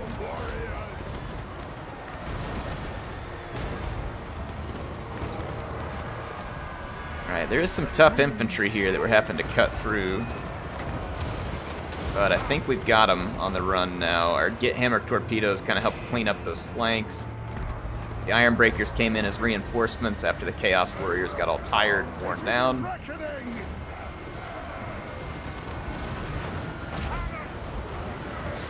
Shooting at their lord here. Let's let our guys kind of unload. Let's get the Get Hammers shooting at these routing blobs. Still got one Hell Cannon crewman there. I'm gonna try and eat through some of their troops who are routing here. There we go, that was beautiful. Man, I love the Get Hammer torpedoes. They're so beautiful.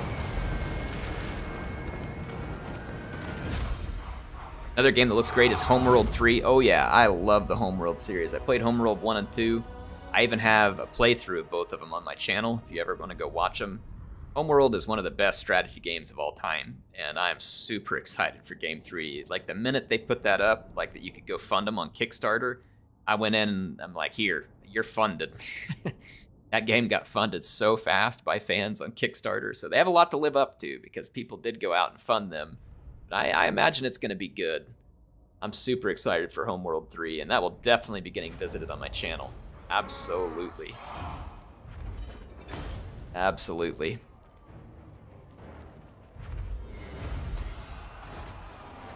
Grape Shot Mortar wakes up my PTSD from battling against the Tau. It's hilarious.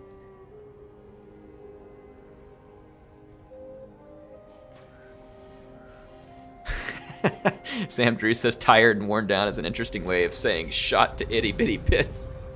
Yeah, I guess you're right. Oh, that's good stuff. Pew pew pew, that's right, we got a lot of pew pew going on. Man, Snek has just made Armed some and ready. awesome mods. Cannot say enough about his mods. They are so good. They are so good. Such a fantastic job with Guns of the Empire and on this one. Burns bright. Let's go take Isleheart. Iron-willed. It took a long time to develop Altdorf because this is not the ideal settlements for us. And replenishment is going to be slow over here too.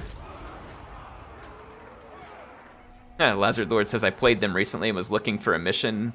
Found your video. Thanks for the help. Yeah, if you've never played through the homeworld campaigns before, you can definitely screw up and get yourself in a bad pinch. They're not that hard once you kind of learn how to go at it, but if you're newer or not as familiar with it, it can be tricky. You can get yourself screwed up real bad. They had this interesting feature in the homeworld campaigns where it was dynamic. So whatever ships you survived with in one mission, they transported straight into the next mission, and the AI would dynamically adjust its forces to the size of your fleet. And so there were ways that you could kind of game that and, you know, take advantage and know how to fight and all that kind of stuff. And if you didn't know them, you could get in such bad shape so fast because resources were very limited, especially in Homeworld 1. They were very limited resources. But it's fun.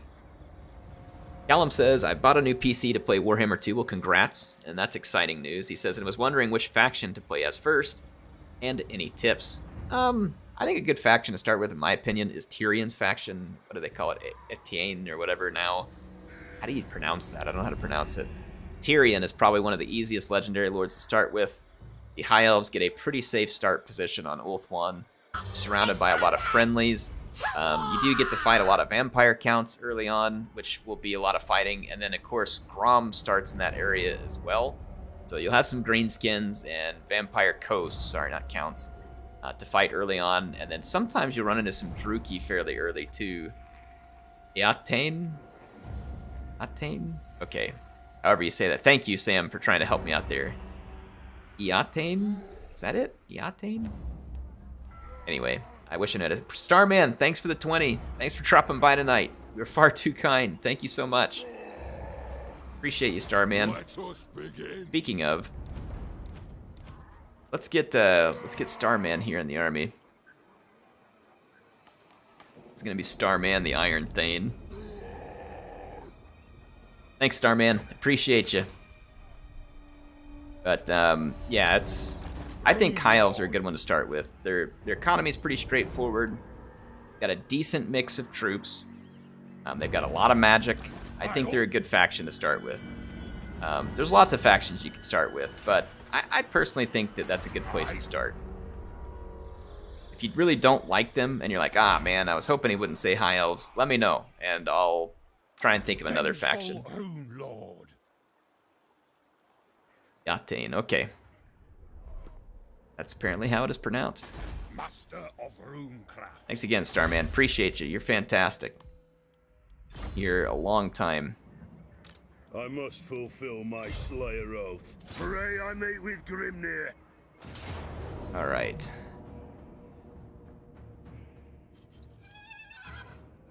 Yeah, Tyrion's probably one of the first one that pops up when you go into the either campaign menu as well. And you could do Techless as well, but I think Tyrion's better because he starts right there on Ulthuan. Beards in belts. Ulthuan is a pretty safe starting position. Pretty understandable. Like I said, quite a few friendlies around you. It should be a good start. I grow restless.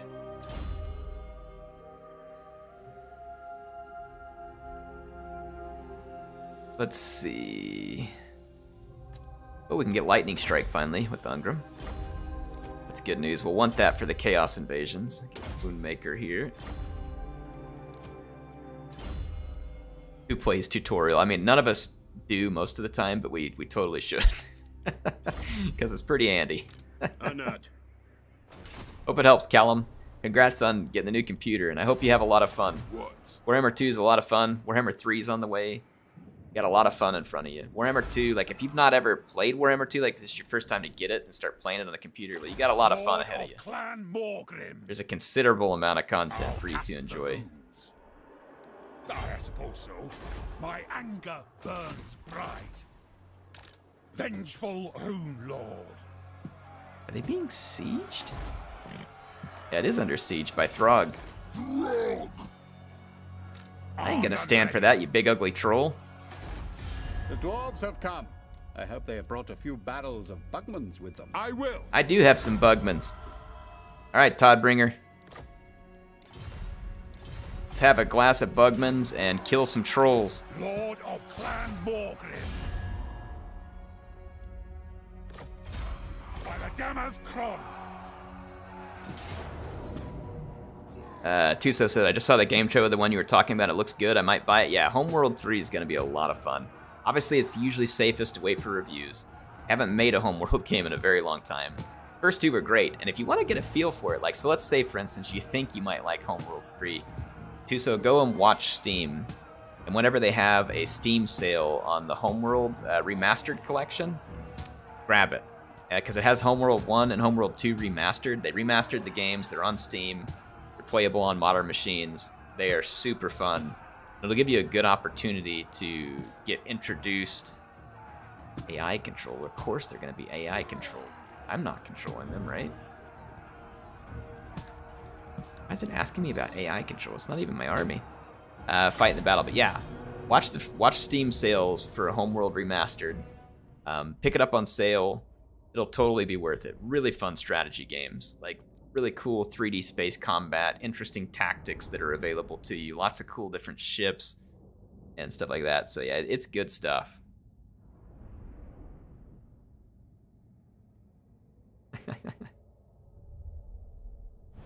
They're at a 90% discount. Well, dang, if they're at a 90% discount right now and you think you might enjoy it, go get that crap. The Homeworld Remastered stuff, if it's at a 90% discount, then that's an absolute steal. Those games are fun. Those games are fun. Iron-willed. Like, you can't go wrong with those at a 90% discount.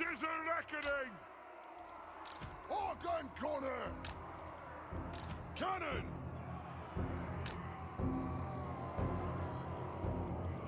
It's a reckoning. Sliders. All right. Longbeards. The clans unite. Longbeards. Get all set up here. For the ancestor gods. Dwarf warriors. All right. Defensive, defensive, defensive. Get our gyros, go start working that mammoth.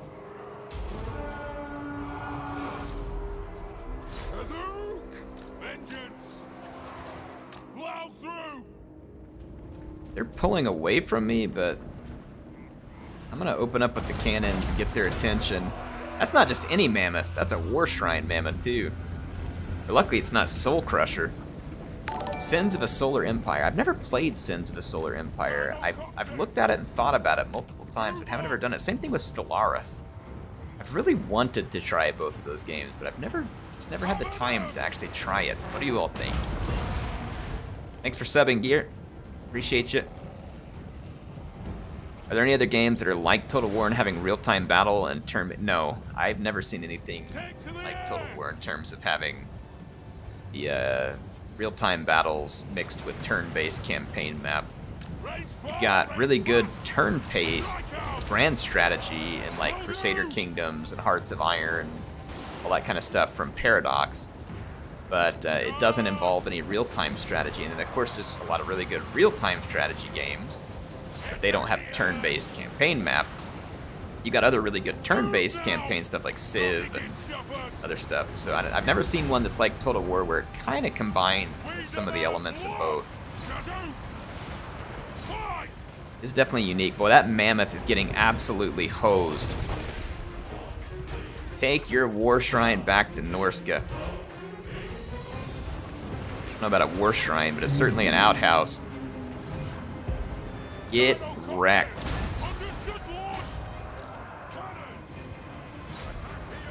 They got absolutely ruined. Battlefleet Gothic Armada combines real-time. That's true. It does. It does. It's space combat, and it's not three-dimensional like that you can move all around through here. It looks three-dimensional, but your ships don't move on a three-dimensional plane. They only move on a two-dimensional plane. The game looks three-dimensional, and it is real-time battles juxtaposed against a turn-based campaign map. That is true. That is true. Yep. And it was fun. I don't think they put enough content into the game and stuff like that, but I mean, if you're just really into Imperial ships and stuff, you'll like it. Battlefleet Gothic's another one. If it goes like on a deep sail or something, you'd probably enjoy it. I wouldn't pay full price for it by any means, since they never really kind of finished a few of the things I think they should have. But another one of those games that I don't really think you can go wrong. Where did I put my ward? Okay, he's right there. It's a good game, despite them having screwed some stuff up.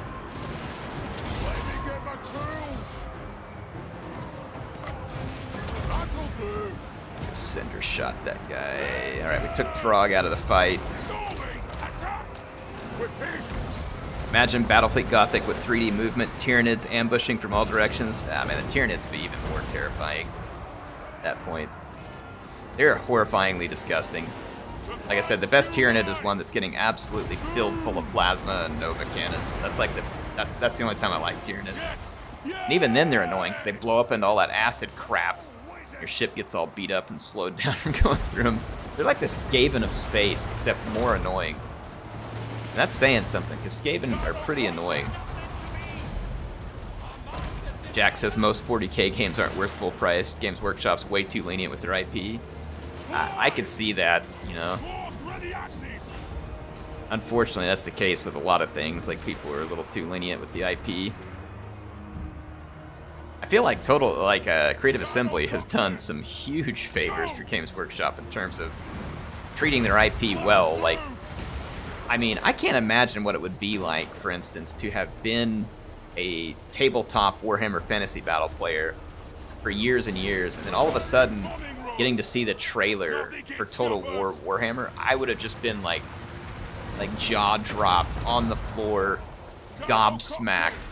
Like, getting to see all these models and armies that I spent years building and imagining what they, would have looked like if they were moving, and then actually seeing them moving around animated in a game where I can control them real time. Oh my gosh. Like, that probably had tabletop players, like, completely gobsmacked. And so, I mean, that's pretty awesome. Like, so if I were Games Workshop, I'd be pretty appreciative. I mean, how many other of these IPs, like, totally bring something to life like that?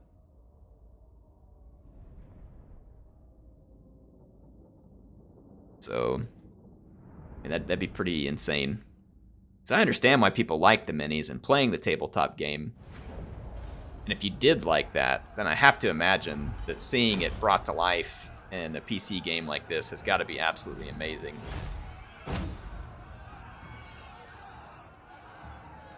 Livid Pile of Dirt says that's pretty much what it was like. Two of my favorite things combined. 2016 was a heck of a year for Warhammer fans. Zeligator says, yeah, the first trailer was pretty special. I've been into Warhammer Fantasy since I was 9. Yeah, and then Warhammer...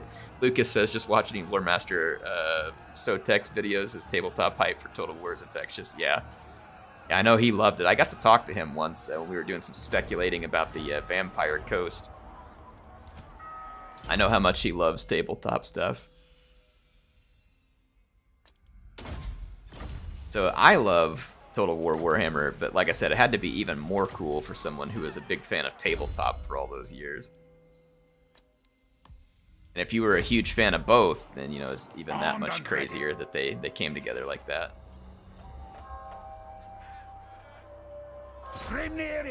Sam says Mechanicus is probably hands down the most immersive Warhammer experience I've ever played. They really bring this transhuman cyborg cult more alien to humans than actual aliens. Huh, I've never played it. I want to say I've heard people on my Discord and stuff who like it. But yeah, I've not played that one. Getting out of here.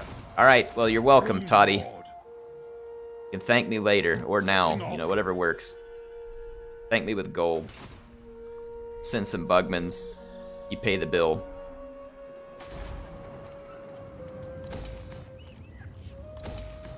There we go. So we got Isle Hearts. Romby is replenishing, but we don't probably have to stick around here. Kind of got this flank secured because Croc has our southeastern flank. And there's really not much going on in the desert that's a big worry to me right now. Summon me if you dare.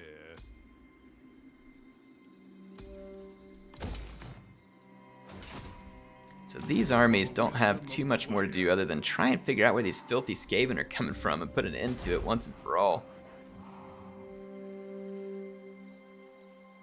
Let us begin. Stuff bar 42 pounders. My axe thirsts for war. Okay. I'm gonna start moving Gromby back towards the Chaos front because we're gonna want him a really tough army because Grombrindle is absolutely nuts in terms of melee. We're definitely gonna want him eating up the way an epic army. So I've already got one army that's kind of south here. Let's go ahead and take Grombrindle. And let's move north back towards the fight with Chaos.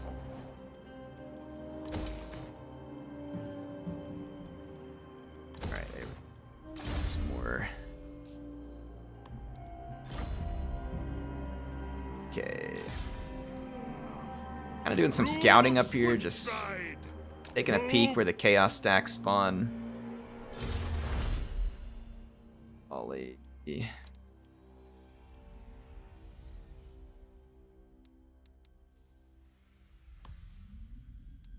Some of this.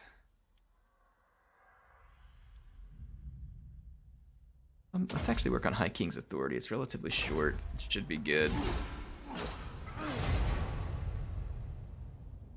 Killed so many greenskins for the dwarves. Yeah, any dwarf campaign you play, at least, especially starting the Silver Road.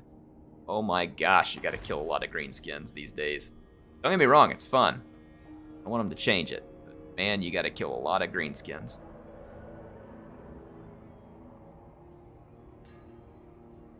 It is fun.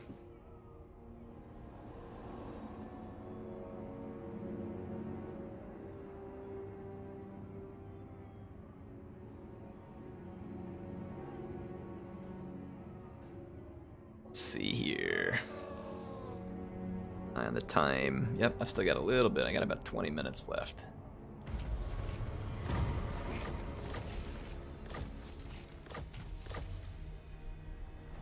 Ooh, there's another Chaos stack up here. It's a small one. There. There's no lights! Tomorrow! Alright, sweet bee. Oh, Justin, thanks for the 2. He says, hope Christmas went well for you and the fam. It did. Thank you very much, Justin. Appreciate the support. Had a great time with the family. May sound kind of lame to folks, but the 23rd and 24th of December, I was off work, and I own some very rural acreage not far from where I live, up across the Arkansas border into Missouri. And I've been excited to get up there because it's wintertime now. There's no snakes, ticks, or chiggers, or other stuff out there to make life a miserable mess.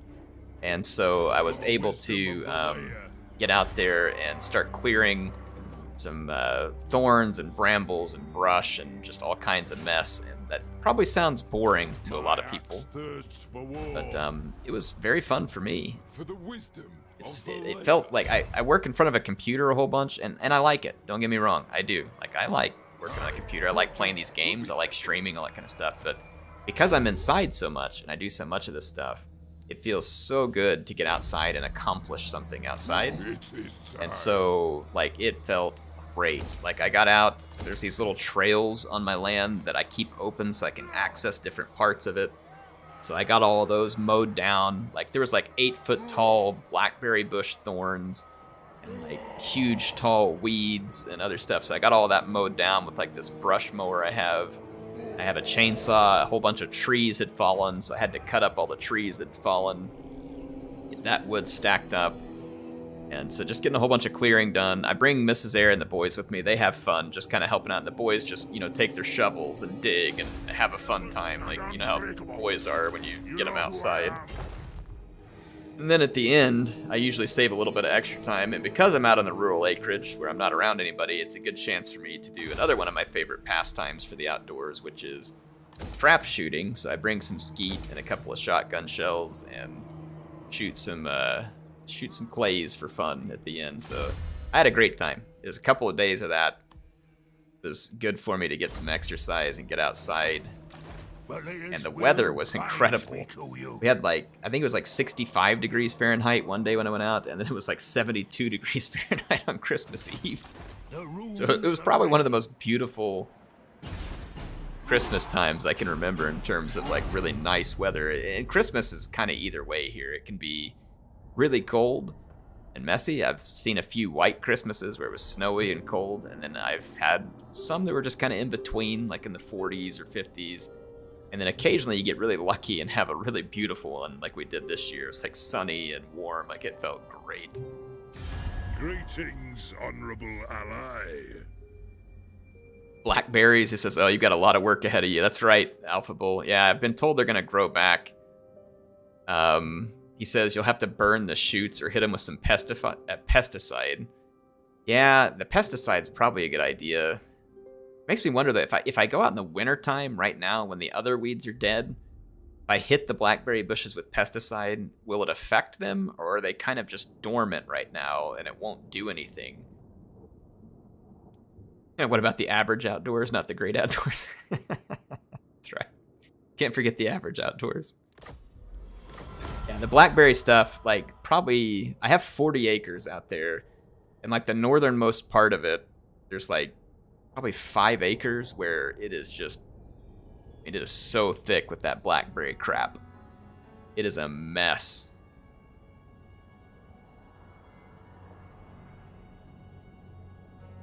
Christmases here are hot. I want to change in hemisphere. Yeah, we had kind of a southern hemisphere Christmas this year. It definitely felt like a southern hemisphere Christmas.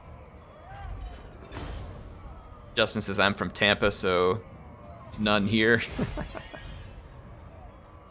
Jason says don't use pesticide, use some ducks, they'll eat the weeds. Man, you would have to have like a 15-foot tall mutant duck to eat these blackberry vines. They're like, what, probably almost an inch in diameter down by the ground. And oh man, they're huge. Some of them have thorns so big that they can get through the leather gloves that I'm wearing. They are serious. Very serious thorns. They're a mess.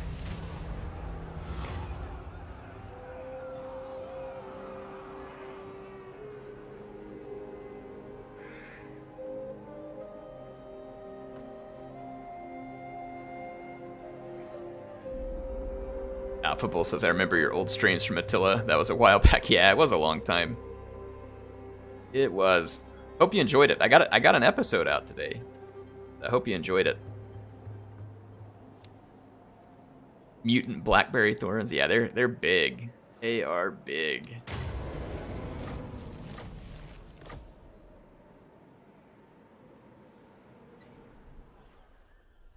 But hey, it gives me something to do. Jason says, I remember your Napoleon and Empire campaigns from all the way in 2010. Yeah, that was good stuff, man. Those were fun. Had a good time with those. Chaos Blackberries, there you go.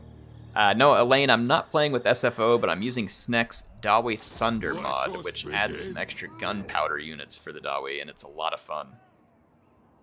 So that is the mod we are using at the moment. I'm going to park this army here in the moot for a while and see if we can finally fix the public order issues there. How many hours do I have?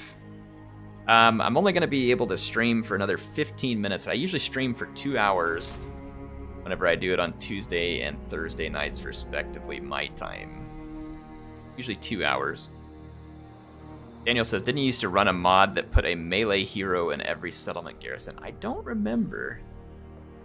That would be cool if it existed. I do need to go look at some more garrison mods, and the reason I say that is like when I was playing that old Attila campaign today, I had a garrison mod on it that basically doubled all the garrisons. And it made it really fun because when you were fighting against the enemy, even their small settlements had, you know, a battle for you every time, right? It was a battle you could probably win if you had a good army, but it was a battle, and then your settlements had good armies. And so the AI couldn't just, you know, prance around you with little crap stacks and take all your stuff super easy because your garrisons were good. But, you know, the AI got the better garrisons, and you did. So, you know, it's fair in that regard. That whatever you got, the AI got too. Found it pretty enjoyable. Can I help you? Well, I guess we're gonna go take Marienburg.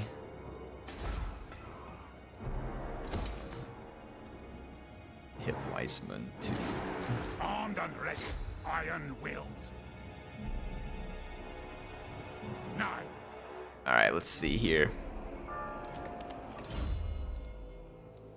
think we have time to fit in this battle here at Marienburg, assuming it would be worth it. It is not really worth it, so let's just auto-resolve. I Is that? Oh yeah.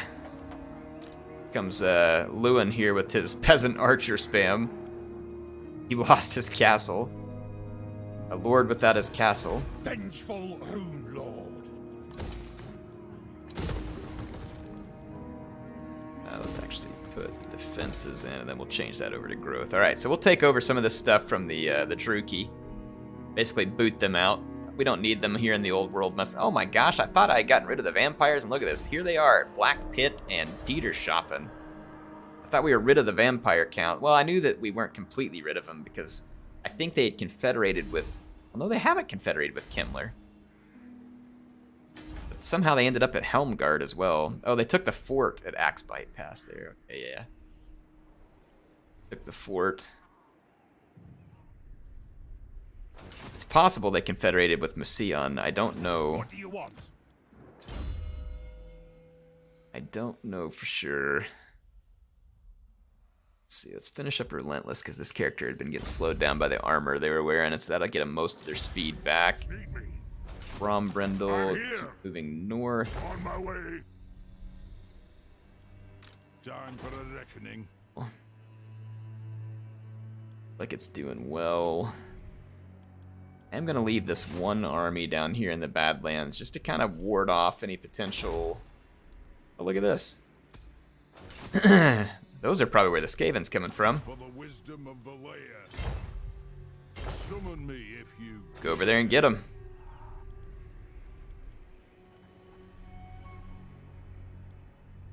Army here, so I Dead must Rock fulfill Gap. my Slayer oath. Got a lot of chaos corruption The going on right Slayer now, may unfortunately. seek I'm going death. to leave this army here one more turn, spread a little bit more public order, finish replenishing. We're at 128, so Archaon's invasion is going to be coming sometime relatively soon, so we might want to make sure we have enough armies mustered. The axe thirsts The north. for war.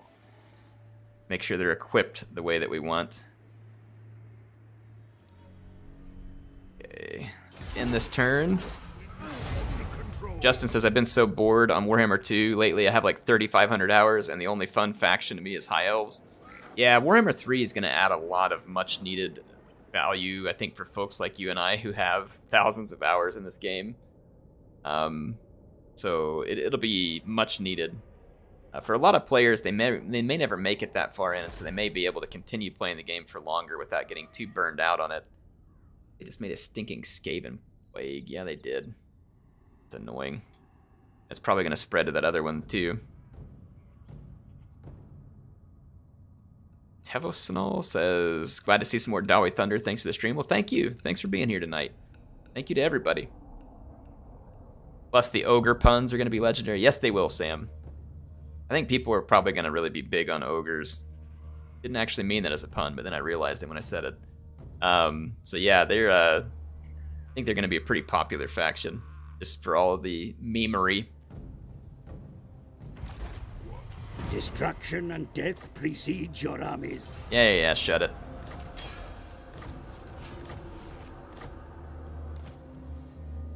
Alright, here we go. Blade shield. I want to punt the Druki off of this continent. They're not going to be doing us any favors hanging around here. Runecraft. What? My anger burns bright. Sorry, growth. Hold up, Altdorf. There we go. I just made a video. If anybody's wondering what my plans are for Warhammer 3 campaigns, I just made a video on it on my channel. You can go check it out. Called it's like Warhammer 3 content plans or something like that. You can go check it out. I explained what it is I'm thinking in terms of what content I'm gonna do. What do you want? And should give you some good ideas if you're wanting to know. In case you haven't seen it. Some of you may have seen it already.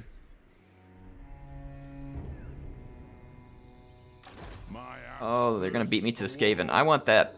Don't take it. It's mine. Go home. Here, you go attack them. Oh, how are you not at war with a Beastman tribe? Like, I mean, you're a Dawi. They just besieged me, didn't they?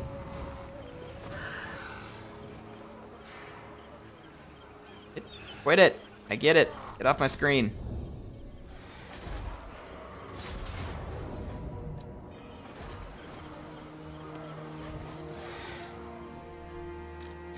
And what can the Dawi do for you on this fine day? Ripperhorn tribe, I think, who was attacking me. Yeah. Ripperhorn tribe. I will give you a bunch of money. Oh, really? Being a bunch of pansies. Come on, get in here and fight. Ah, whatever. Screw you. A lot of help you, Art. All I want you to do is kill some beastmen, and you act like it's a bridge too far. How can I help? Doesn't seem like a big ask. I thought you were a Dawi. A proud dwarf.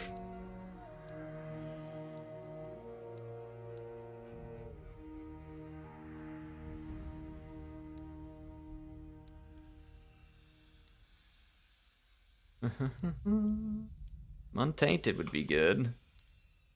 Definitely having a lot of chaos corruption right now. Time what? Just about out of time. Let's go ahead and build up Karazakarak to its highest level. Save my cash and build this throne hall on the next episode, or on the next turn. Aye, but the axe of Dargo demands blood. Let's take Ungram and start moving north. We're gonna need him for the fight against Chaos.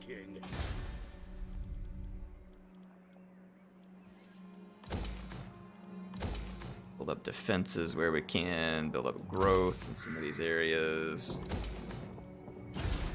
There we go. Bastion battles will be fun. Yeah, I'm looking forward to playing some Cathay and defending the Great Bastion. It's gonna be pretty neat. I'm looking forward to that as well.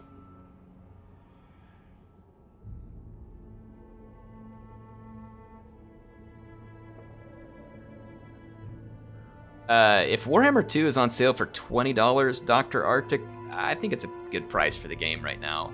It's old, it's about to be replaced by Warhammer 3, but it's still a great game. It has a ton of content. $20 would let you play the base game factions and content plus any free content that CA added to it.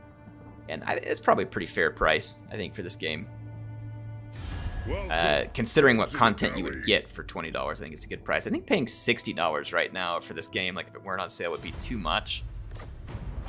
And the good thing is if you do pay the $20 for Game 2, the factions that are part of Game 2 that you purchase, you'll get to play them in the full world campaign in Game 3. So you'll still have to buy Game 3, but let's say you go buy Game 3, whatever factions you own in Game 2, like if you buy the base game, so that's going to be High Elves, Dark Elves, Skaven, and Lizardmen.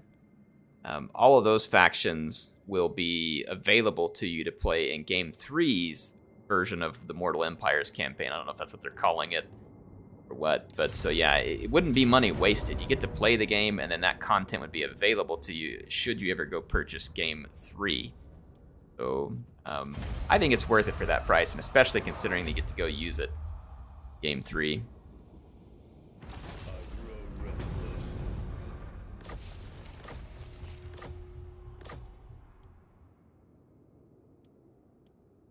So the moot is calming down a little bit. Poor halflings have had a rough campaign of it. To war! The throng agrees. Underground here.